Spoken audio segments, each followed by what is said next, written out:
Elle ne vous a pas choisi. Elle a choisi le mensonge que vous avez construit autour d'elle.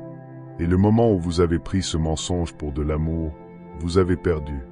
Vous pensiez que la dévotion la retiendrait, que la loyauté suffisait, que vous levez chaque matin pour lui dire quel était votre monde la ferait rester. Mais ce que vous n'avez pas vu, c'est comment chaque baiser, chaque promesse, chaque acte d'adoration vous rendait plus petit. Et plus vous deveniez petit, plus elle avait faim. Mais pas de vous. Car dans le code silencieux du désir féminin, la sécurité n'est pas de l'amour. La sécurité, c'est la mort. Regardez de plus près. Observez ses yeux quand elle parle de l'homme qui ignorait ses messages. Notez le changement dans sa voix quand elle se souvient de celui qui la faisait douter. Cet éclat que vous n'avez jamais su créer. Ce n'était pas de la cruauté. C'était de la biologie. La vérité n'est pas douce. Elle se moque de vos fleurs, de votre dévotion, de votre disponibilité constante. Car ce que vous preniez pour une preuve d'amour dans son corps, dans ses instincts, était l'odeur de la décadence. Et voici la vérité la plus cruelle de toutes. Ce n'est pas votre amour qui a échoué. C'est votre prévisibilité. Dans son langage caché du désir, la prévisibilité signifie l'extinction. Voyez-vous, elle ne peut pas désirer ce qu'elle a déjà conquis. Elle ne peut pas languir après ce qui est toujours là. Elle ne peut pas vouloir ce qui est constamment à portée de main. Sa biologie ne le permet pas. Le moment où elle vous connaît entièrement, elle cesse d'avoir besoin de vous sentir.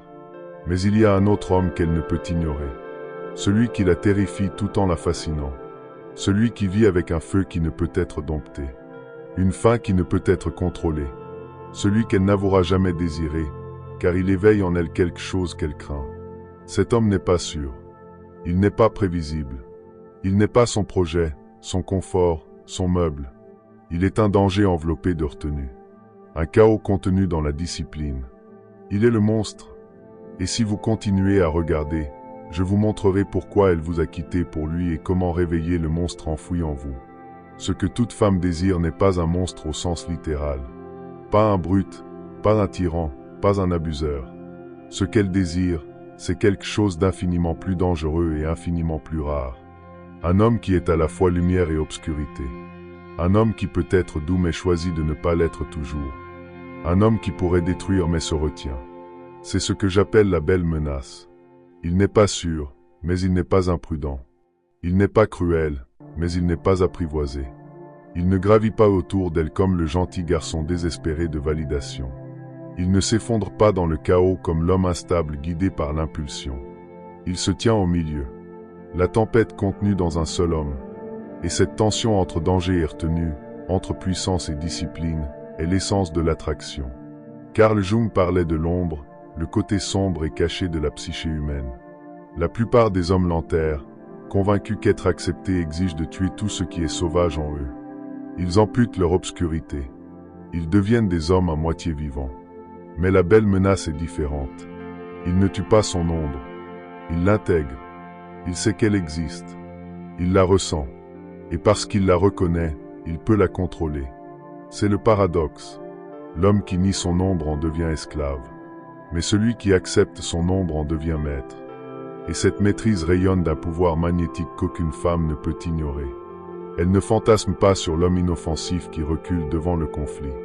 Elle fantasme sur l'homme qui pourrait apporter le chaos dans son monde, mais ne le fait pas parce qu'il choisit de s'en abstenir. Cette polarité vit dans les mythes depuis des milliers d'années. Hadès et Perséphone, le dieu des enfers et la jeune fille du printemps. Elle est attirée dans l'obscurité non pas parce qu'elle est sûre, mais parce qu'elle est irrésistible. La belle et la bête, le monstre craint de tous, pourtant adoré par celle qui voit sa retenue cachée. Les vampires dans d'innombrables histoires. Des prédateurs immortels qui pourraient tuer, mais séduisent à la place. Même les romances mafieuses dans la culture moderne. L'homme dangereux qui marche au bord de la violence, mais protège avec férocité. Ce ne sont pas des histoires de cruauté. Ce sont des histoires de danger contenu. Elles parlent de la belle menace. L'homme dont la puissance n'est pas abusée, mais maîtrisée. Pourquoi cet archétype enflamme-t-il le désir? Parce que l'excitation exige de la polarité. Le masculin et le féminin sont des opposés, des charges magnétiques qui s'attirent violemment quand ils restent distincts. Quand vous vous diluez pour être doux, accommodant et prévisible en permanence, vous neutralisez la polarité. Vous tuez le courant. La belle menace maintient la polarité en incarnant deux vérités à la fois. Il peut être dangereux, mais il choisit de protéger. Il peut être cruel, mais il choisit la gentillesse. Il peut s'en aller, mais il choisit de rester. Ce paradoxe l'électrise. Cela la maintient dans l'incertitude. Cela la maintient vivante. Imaginez un volcan. La terre tremble parce qu'à l'intérieur brûle un feu qui pourrait anéantir tout autour. Pourtant, il n'entre pas en éruption au hasard. La montagne contient le chaos, retenant des rivières de feu sous une surface calme. C'est la belle menace. Une puissance retenue, jamais éteinte. Imaginez une tempête. Les cieux tourbillonnent. L'air crépite. Le monde semble chargé de possibilités, puis le silence. La tempête passe, mais le souvenir de sa puissance persiste. C'est l'homme dont elle ne peut s'empêcher de penser. Pas parce qu'il se déchaîne sans contrôle, mais parce qu'elle sait qu'il le pourrait. Et voici la vérité la plus importante que vous devez comprendre. La belle menace ne s'agit pas de faire du mal aux femmes. Il ne s'agit pas de contrôle par la violence, la manipulation ou la cruauté. Il s'agit de l'aura d'un danger contenu. Le sentiment que vous êtes un homme de profondeur, de feu, de sauvagerie, mais que vous le contrôlez. Un homme capable de destruction, mais qui choisit la création. Ce choix est ce qui vous rend irrésistible. Ce choix vous sépare de l'homme inoffensif qu'elle oublie. Et ce choix allume les instincts les plus profonds en elle. L'instinct qui murmure « Cet homme est assez fort pour être digne de confiance, assez dangereux pour être désiré, et assez discipliné pour être aimé. » Pourquoi désire-t-elle la belle menace plutôt que l'homme sur qui lui donnerait tout? Pour répondre, il faut aller au-delà de la culture, au-delà des romans d'amour et des conseils modernes. Il faut regarder l'évolution elle-même. Pendant des millions d'années, les femmes qui ont survécu n'étaient pas celles qui choisissaient le poète doux, le rêveur ou l'homme qui mendiait leur attention. Elles ont survécu en choisissant le guerrier, le chasseur, l'homme qui pouvait tuer pour elles, la protéger, la guider à travers le chaos et tailler une place dans un monde violent. Ce programme ancien vit encore en elle. Il vibre dans son sang. Il murmure à ses instincts. Et peu importe ce que dit la société, la biologie a toujours le dernier mot. Dans la nature, l'animal prévisible meurt en premier. La proie qui suit toujours le même schéma est celle qui se fait prendre. La tribu qui campe toujours au même endroit est celle qui se fait massacrer. La survie a toujours dépendu de l'imprévisibilité. Ainsi, quand elle rencontre un homme stable mais imprévisible, qu'elle ne peut pas entièrement cartographier ni prédire, sa biologie s'illumine. Il représente la survie, la protection, la vitalité. Et quand elle rencontre un homme toujours disponible, toujours réactif, toujours empressé de plaire, ses instincts le lisent comme un territoire déjà conquis, prévisible, sûr, et dans le langage du désir féminin, sur signifie mort. La psychologie moderne prouve ce que l'évolution a codé. Le désir prospère sur le renforcement intermittent, le même principe qui rend le jeu d'argent addictif, qui pousse les gens à vérifier leur téléphone des centaines de fois par jour. Quand une récompense est garantie, le cerveau s'en désintéresse. Quand une récompense est incertaine, la dopamine afflue. Elle ne désire pas l'homme qui répond instantanément, qui la submerge d'affection, qui est toujours là. Son corps désire l'homme qui la fait attendre, qui la fait se demander, qui la fait douter. Chaque message de lui ressemble à une décharge électrique, car il est rare, imprévisible et incertain. Ce n'est pas qu'elle veut consciemment le chaos. C'est que son système nerveux est câblé pour y répondre. Repensez à votre enfance. Vous souvenez-vous du jouet que vous désiriez le plus? Ce n'était pas celui qui traînait dans un coin de votre chambre. C'était celui derrière la vitre, visible mais hors de portée, désiré mais pas garanti. Le désir naît de la distance, de la tension, de l'incertitude quant à savoir si vous pouvez saisir ce que vous voulez. Quand vous devenez le jouet qu'elle possède déjà, vous la perdez. Quand vous devenez le jouet derrière la vitre, vous occupez ses pensées. C'est la même chose avec l'attention. Quand votre attention est un océan sans fin, gratuite, inconditionnelle, illimitée, elle l'étouffe. Elle submerge et anesthésie. Mais quand votre attention est une goutte rare, donnée avec intention et non avec désespoir, elle la savoure. Elle en a soif, et elle fera tout pour la ressentir à nouveau. C'est le cruel paradoxe de l'attraction. Plus vous donnez sans mesure, moins vous avez de valeur. Moins vous donnez avec contrôle, plus vous devenez précieux. Schopenhauer a dit un jour que l'amour est une ruse de l'espèce, une tromperie pour maintenir la reproduction en vie. Mais il s'est arrêté là. L'amour n'est pas seulement une tromperie. C'est aussi une stratégie de survie. Son corps ne recherche pas seulement la gentillesse. Il recherche l'homme dont la force signifie la vie pour elle et ses enfants. Nietzsche l'a appelé la volonté de puissance, la force vitale qui s'étend, conquiert, crée. La belle menace rayonne de cette volonté. Il n'a pas besoin de sa validation, car sa vie est déjà un champ de bataille, une conquête, une mission. Et cette énergie est irrésistible. Ainsi, quand vous vous demandez pourquoi votre gentillesse a été punie, pourquoi elle adorait l'homme qui la traitait avec froideur, pourquoi elle semblait accro à celui qui la maintenait dans l'incertitude, comprenez ceci. Ce n'était pas sa cruauté. Ce n'était même pas son choix. C'était sa biologie. La prévisibilité équivaut à la mort. L'incertitude équivaut au désir. La belle menace n'est pas aimée parce qu'elle est cruelle. Elle est aimée parce qu'elle réveille le plus ancien code de survie en elle. Le code qui dit « Avec cet homme, je vis. Avec cet autre, je meurs. » La prévisibilité est le poison le plus lent. Elle ne tue pas en un jour. Elle tue en silence, un petit acte à la fois, jusqu'à ce que ce qui semblait vivant devienne un cadavre gisant entre vous et elle. C'est ainsi que la plupart des relations meurent. Pas par trahison, pas par une explosion dramatique, mais par la prévisibilité. Vous croyiez que la constance était de l'amour, que plus vous donniez, plus elle resterait. Alors vous répondiez instantanément à ses messages. Vous libériez votre emploi du temps pour elle. Vous lui avez donné votre monde pièce par pièce jusqu'à ce qu'il ne reste plus rien qui vous appartienne vraiment. Au début, elle souriait. Elle disait aimer votre dévotion. Mais bientôt, quelque chose en elle a changé. Elle a commencé à soupirer quand votre nom apparaissait sur son téléphone. Elle a commencé à faire défiler son écran pendant que vous parliez. Elle a commencé à vous comparer aux hommes mêmes que vous pensiez qu'elle détestait. Vous ne l'avez pas remarqué, mais chaque fois que vous donniez sans mystère, chaque fois que vous répondiez sans pause, chaque fois que vous la mettiez en premier sans réfléchir, vous vous dissolviez un peu plus. C'est le syndrome du gentil garçon. La croyance que être constamment disponible équivaut à être désirable. Mais ce n'est pas le cas. C'est l'exact opposé. Imaginez ceci. Un homme passe ses nuits à mendier son attention. Il envoie 3 messages consécutifs, la suppliant de répondre. Quand elle finit par le faire, il la remercie comme un chien affamé recevant des miettes. Un autre homme, celui qu'elle prétend détester, l'ignore à peine. Il met des heures, parfois des jours, à répondre. Ses mots sont brefs, voire négligents. Et pourtant, quand son message arrive, ses yeux s'illuminent. Son souffle s'accélère. Elle ne peut s'empêcher de penser à lui. Pourquoi? Parce que l'imprévisibilité alimente le désir. Parce que la sécurité, quand elle est excessive, l'étouffe.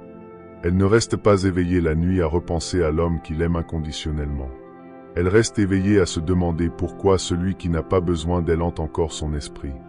On nous dit de croire que la sécurité est la base de l'amour. Et oui, la sécurité construit le confort, la stabilité, la prévisibilité. Mais le confort n'est pas le désir. La prévisibilité n'est pas la passion. La sécurité n'est pas l'attraction. Quand elle se sent trop en sécurité, elle ne se sent pas vivante.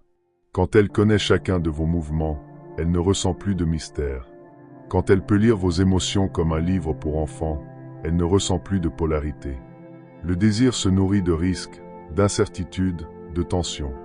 Et le moment où vous tuez ces éléments par une disponibilité excessive, vous enterrez l'attraction sous le poids de la sécurité. C'est pourquoi elle s'est éloignée même quand vous lui avez tout donné. C'est pourquoi elle se plaignait d'ennui même quand vous la traitiez comme une reine. C'est pourquoi elle fantasmait sur des hommes qui la faisaient douter au lieu de celui qui lui offrait la certitude. Parce que votre amour n'était pas le problème. Votre prévisibilité l'était. Vous êtes devenu trop connu, trop facile, trop conquis. Et dans son corps, dans sa biologie, dans ses instincts, un territoire conquis n'a aucune valeur. Si la prévisibilité tue l'attraction, qu'est-ce qui la maintient en vie? Ce n'est pas une cruauté aléatoire. Ce n'est pas des jeux superficiels. Ce n'est pas de la manipulation. Ce qui le rend irrésistible, ce sont 3 traits, 3 piliers de la belle menace. Sans eux, il n'est qu'un homme ordinaire. Avec eux, il devient inoubliable. La belle menace ne gravite pas autour d'une femme comme un satellite piégé dans son orbite. Il est son propre soleil. Elle ne définit pas sa mission. Elle est simplement illuminée par celle-ci. C'est pourquoi Napoléon pouvait commander des armées mais s'effondrer en désespoir devant Joséphine. Sa tragédie n'était pas la conquête, mais la dépendance. Le plus grand général d'Europe mendiait l'approbation d'une femme parce qu'il en avait fait son but. Et c'est pourquoi de grands artistes, entrepreneurs et guerriers, malgré les critiques pour leur négligence, restent magnétiques. Les femmes se plaignent des hommes obsédés par leur art, leur mission. Pourtant, elles ne les quittent pas. Pourquoi ? Parce que ces hommes sont drivés par quelque chose de plus grand que l'amour, quelque chose de plus grand que l'approbation. Un homme sans mission saigne de désespoir. Son énergie s'effondre dans le besoin. Sa dévotion a un goût de peur. Mais un homme avec une mission plus grande qu'elle, elle ressent sa gravité. Elle ressent l'honneur d'être choisie pour se tenir à ses côtés. C'est le paradoxe. Elle veut être votre priorité. Mais si elle devient votre seul but, elle vous méprisera pour cela. Seul un homme dont le monde dépasse le sien est un homme qu'elle peut admirer vers le haut. La plupart des hommes ont peur du monde, non. Ils disent oui pour maintenir la paix, oui pour éviter le conflit, oui pour obtenir l'approbation. Mais chaque 800 colonnes vertébrales corrode le désir, car il révèle un besoin.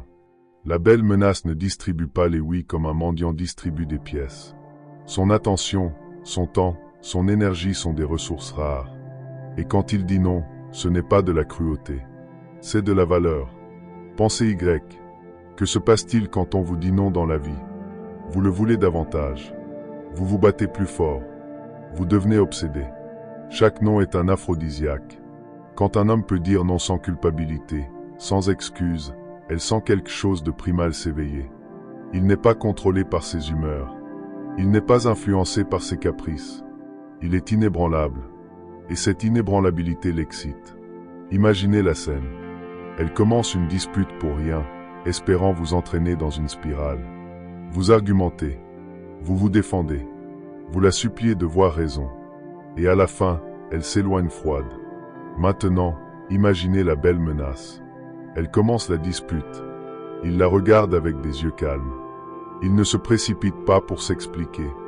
Il ne plaide pas. Il laisse la tempête passer. Et quand elle s'y attend le moins, il la prend par la taille, la regarde dans les yeux et l'embrasse. La dispute ne finit pas dans l'épuisement. Elle finit dans le désir. C'est la différence entre faiblesse et force. Un homme négocie par peur. L'autre agit par puissance. Le troisième trait est le plus dangereux de tous, le mystère. La plupart des hommes déversent leurs sentiments, leurs pensées, leurs insécurités jusqu'à ce qu'il ne reste plus rien de caché. Ils croient que la pleine divulgation équivaut à de l'intimité. Mais l'intimité sans mystère est étouffante. La belle menace comprend le principe d'Aristote, le potentiel contre l'acte. La valeur du feu ne réside pas dans la rapidité avec laquelle il s'éteint, mais dans l'énergie qu'il contient. La tension entre ce qui pourrait être libéré et ce qui est retenu. Il est un pur potentiel. Une tempête qui pourrait éclater à tout moment. Un silence qui porte 1000 mots non dits. C'est pourquoi une réponse retardée à son message peut signifier plus que 1000 réponses immédiates. C'est pourquoi son silence dans un conflit a plus de poids que des heures de supplication. C'est pourquoi elle vérifie son téléphone en se demandant à quoi il pense, tandis que vous vérifiez le vôtre en priant pour une notification. Le désir prospère sur la tension, et le mystère est la tension incarnée. Ne confondez pas cela avec de la manipulation. Il ne s'agit pas d'être froid par cruauté ou distant par ego. Il s'agit de maîtrise de soi. Un homme avec une mission plus grande qu'elle, qui peut dire non sans peur, qui incarne mystère et potentiel. Il est dangereux non pas parce qu'il cherche à nuire, mais parce qu'il ne peut être possédé. Ce danger est enivrant. C'est pourquoi elle ne peut s'empêcher de penser à lui-même quand il la frustre. C'est pourquoi elle fantasme sur lui-même quand elle prétend le détester.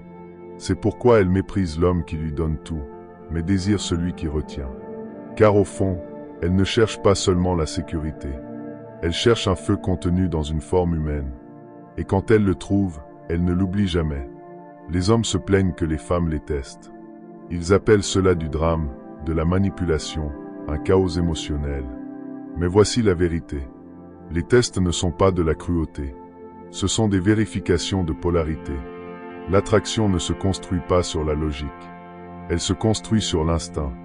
Et l'instinct pose toujours une question. Cet homme est-il assez fort pour être suivi? Les femmes ne testent pas parce qu'elles aiment le conflit, mais parce qu'inconsciemment, elles scannent la polarité. Elles essaient de voir si vous êtes un leader ou un suiveur, un homme ou un autre enfant dépendant. Chaque soupir, chaque dispute pour rien, chaque changement soudain d'humeur. Ce ne sont pas des tempêtes aléatoires. Ce sont des schémas météorologiques conçus pour tester la solidité de la structure que vous avez bâtie. Si votre cadre s'effondre au premier coup de vent, elle ne peut pas vous faire confiance. Mais si vous tenez bon, calme, inébranlable, elle sent la polarité s'allumer. Imaginez cette scène. Elle commence une dispute pour quelque chose de trivial. Peut-être que vous étiez en retard de 5 minutes. Peut-être que vous avez oublié d'acheter du lait. Peut-être qu'elle se sentait simplement agitée et voulait voir votre réaction. Le gentil garçon panique. Il s'excuse 10 fois. Il s'explique encore et encore, la suppliant de voir raison. Il mendie la paix, mais plus il négocie, plus sa frustration grandit. À la nuit tombée, elle lui tourne le dos au lit. Sèche, distante, froide. La belle menace réagit différemment. Il ne se précipite pas pour s'expliquer. Il ne panique pas. Il écoute, calme, composé, inébranlable. Quand elle escalade, il refuse de suivre son chaos. Il pourrait même sourire, s'approcher, la prendre par la taille et la réduire au silence avec un baiser. La dispute ne finit pas dans l'épuisement. Elle finit dans le désir. La différence, un homme négocie par faiblesse, l'autre agit par force. Les tests ne sont pas de la cruauté. Ce sont des vérifications de polarité. Elle ne veut pas que vous perdiez la dispute. Elle veut savoir que vous pourriez la gagner, mais choisissez de ne pas le faire. Elle teste non pas parce qu'elle veut du pouvoir, mais parce qu'elle veut être sûre que vous ne vous effondrerez pas quand elle s'appuiera sur vous. La plupart des hommes échouent parce qu'ils confondent la préservation de la paix avec la force. Ils pensent que dire oui, s'excuser ou céder achètera de l'amour. En réalité, cela achète du ressentiment. La belle menace comprend que la force ne réside pas dans la domination ou les cris. Elle réside dans l'inébranlabilité, le centre calme de la tempête.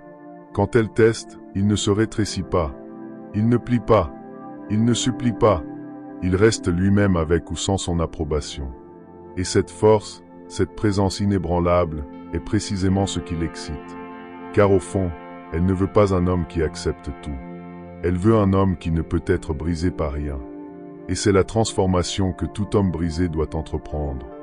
Vous avez commencé ce voyage comme un mendiant émotionnel, avide de ses messages, de sa validation, des miettes de son attention. Mais la renaissance se produit lorsque vous décidez que votre temps, votre énergie et votre âme sont trop précieux pour être dépensés à bon marché. Ce changement n'est pas une question d'arrogance. Il ne s'agit pas de faire semblant de ne pas vous soucier. Il s'agit de ne vraiment pas avoir besoin, de vous tenir si fermement dans ce que vous êtes que, qu'elle reste ou parte, vous demeurez entier. Quand vous vous éloignez, non pas dans la colère, non pas dans des jeux, mais dans la paix, vous allumez la force la plus dangereuse qu'un homme puisse manier, l'autosuffisance. Vous devenez la belle menace, l'homme qui pourrait l'avoir mais n'en a pas besoin. L'homme qui choisit plutôt que d'attendre d'être choisi. Et c'est pourquoi les femmes sont attirées par lui. Parce que la liberté est magnétique. Parce que la souveraineté est rare. Parce que, dans un monde rempli d'hommes mendiants de l'attention, l'homme qui peut s'éloigner est inoubliable. Voici donc la révélation finale. Le pouvoir ne réside pas à la gagner, elle. Le pouvoir réside à vous gagner vous-même. Chaque poursuite se termine par l'épuisement. Chaque prise se termine par le vide. Mais l'homme qui libère, qui transcende, qui s'éloigne, c'est celui qui ne perd jamais. Éloignez-vous, non pas pour elle. Éloignez-vous pour vous. Pas pour prouver un point, mais pour devenir le point.